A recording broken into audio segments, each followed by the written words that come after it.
I made a cake the other day, and you might be thinking, well, duh, like you bake cakes, that's what you do. But I actually can't remember the last time I made a whole cake. I've been really in my like cookies and cupcakes era lately, doing pretty much everything but cakes. Like we got hot chocolate bombs, macarons, sugar cookies, drop cookies. I was getting worried, like, do I even know how to stack and fill a cake anymore? Obviously, I still do. It was not a problem. It's like riding a bike, apparently. Went back with a classic. So we got chocolate cake, chocolate buttercream filled with chocolate ganache and chocolate covered quinoa puffs, just to add a little bit of crunch. And I coated it with stripes of 2 different colors of purple because purple's a Halloween color, right? And then I used my DIY edible black glitter to create a cute black cat stencil. I just cut the shape out of parchment paper, added some buttercream to help it stick, and then smooshed the glitter on the side. I also added glitter around along the bottom of the cake, and then lastly did some buttercream swirls on top, and topped those with a little bit more of the edible black glitter and some purple sprinkles. I really like how the glitter kind of looks fuzzy, like a cat might be fuzzy. But yeah, here's the finished product. Let me know what you guys think.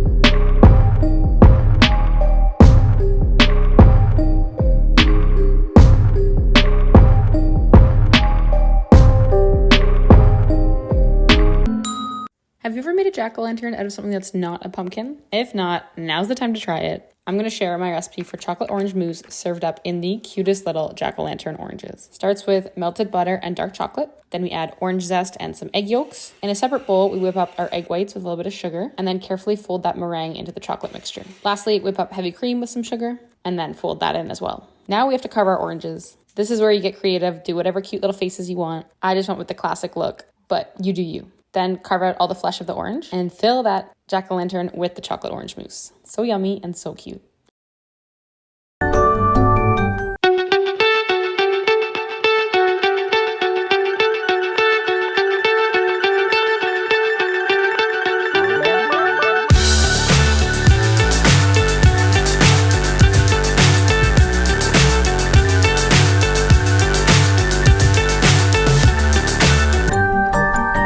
Cinnamon rolls might just be one of my favorite breakfasts that's not really breakfast, it's actually just dessert. So I'm putting a little twist on them for the fall season and making pumpkin spice rolls, colored orange and black for Halloween. When I say pumpkin spice, I mean just pumpkin spice. There's no pumpkin in this. It's just that irresistible 5-spice cozy blend in the filling. I dyed the dough orange and I dyed the filling black. Of course, did the heavy cream trick. That makes the rolls extra ooey gooey and delicious. And then we're topping it with cream cheese frosting with a little splash of vanilla. This stuff is silky smooth and I could eat it with a spoon.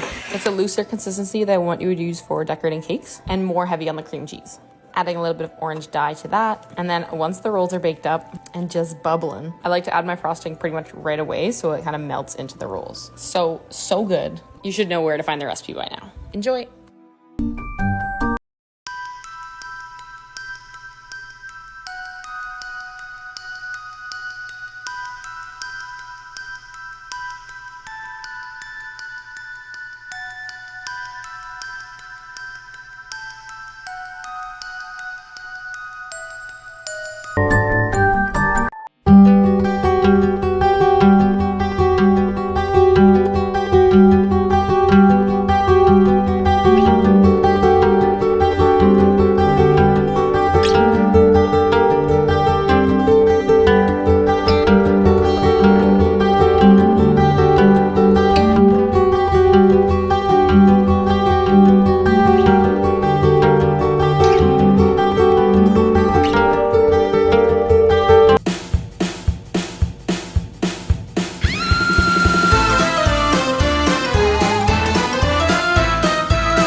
Did you know that you can make Halloween cookies using heart-shaped cookie cutters? One of the things I dislike most about holiday baking and just content creation in general is the overconsumption. You don't need a new mold or a new cookie cutter for every single design. So here's a way to repurpose one you already have. Cut out those hearts and then slice them in half and curl the tip around to create like a ghost tail. Once you bake your cookies, you can decorate them with white royal icing and add a cutie little face and you have a bunch of ghosts. A fun and easy way to make some